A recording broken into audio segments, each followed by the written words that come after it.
Hello students, today we are going to learn English, page number 52 and 53. Capital letters. Look, listen, read the letters. अक्षरे पहा, ऐका आणि वाचा. बघा इथे कॅपिटल लेटर आणि स्मॉल लेटर दिलेले आहेत. A for Apple. ए छोटा पण आहे, मोठा पण आहे आणि ॲपलचं चित्र काढलेलं आहे. हे सगळं ए टू झेडपर्यंत असंच दिलेलं आहे. आता ABCD तर तुम्हाला येतेच सगळ्यांना. मग तुम्ही जसं या चार्टमध्ये दिलेलं आहे त्याच पद्धतीने छोटे छोटे चित्र काढून स्मॉल लेटर आणि कॅपिटल लेटर लिहून ही ABCD पूर्ण करायची आहे. जसं या पेजवर दिलेलं आहे त्या पद्धतीने तुम्ही वहीमध्ये हे कॅपिटल आणि स्मॉल लेटर पूर्ण करायचे आहे. समजलं तुम्हाला? बघा आता पुढचं पेज आहे कॅपिटल लेटर. इथे सगळे पूर्ण कॅपिटल लेटर आहे. हे सुद्धा तुम्ही तुमच्या वहीमध्ये लिहून पूर्ण करायचं आहे. समजलं तुम्हाला? बघा आता पुढचा गेम आहे हा छोटासा. Lots to do with letters. Listen carefully and learn to make the letters card. बघा लक्ष देऊन ऐका आणि अक्षरांची कार्ड बनवायला शिका. इंग्रजी वाक्य आपल्या पाठ्यपुस्तकातूनच वाचायची आहेत.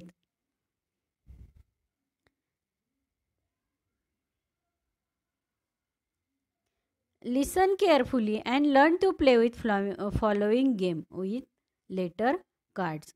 पुढील सूचना लक्ष देऊन ऐका आणि अक्षर कार्डांचे पुढील खेळ खेळायला शिका.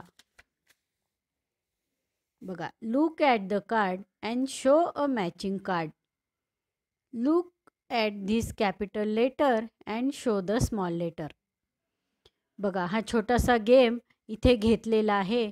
या मुलांच्या हातात सगळे कार्ड दिलेले आहे. कॅपिटल लेटरचे कार्ड आणि स्मॉल लेटरचे कार्ड. तर त्यांनी विचारलं look at the card and show matching card. आता त्याला मॅचिंग कोणतं असणार? एक कॅपिटल लेटर आणि दुसरं स्मॉल लेटर. त्याच्यात ह्या जोड्या आहेत आणि त्या जोड्या दाखवायच्या आहेत. समोर बघा तुम्ही पण.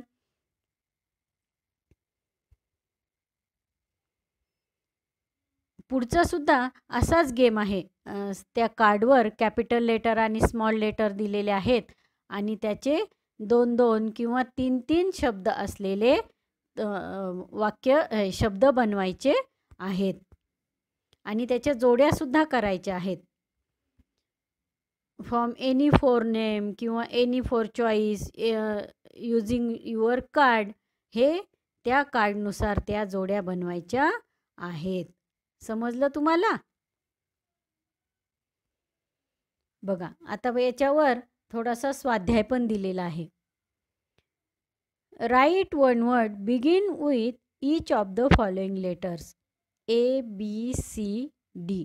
यानुसार तुम्हाला Aचे शब्द Bचे शब्द असे बनवायचे आहेत. आता A पासनं काय होईल? A पासनं ॲनिमल, B पासनं बॉय, C से कॅट, D से डॉल. आता पुढचा क्वेश्चन आहे write capital letters from the following. जे खाली तुम्हाला स्मॉल लेटर दिलेले आहेत त्याचे तुम्ही कॅपिटल लेटर बनवायचे आहेत. पुढे आहे write small letters from the following. आणि आता इथे कॅपिटल लेटर दिलेले आहेत. तुम्हाला त्याचे स्मॉल लेटर बनवायचे. आता क्वेश्चन 3 आहे fill in the blanks and complete the words. इथे काही शब्द दिलेले आहेत ते तुम्हाला पूर्ण करायचे आहेत. आता काय येईल बरं? येईल का तुम्हाला एक एक शब्द सांगता?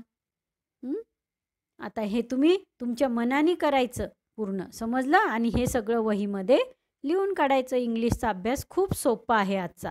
तो तुम्ही व्यवस्थित पूर्ण करायचा आहे. कॅपिटल लेटर, स्मॉल लेटर आणि हे क्वेश्चन. ओके.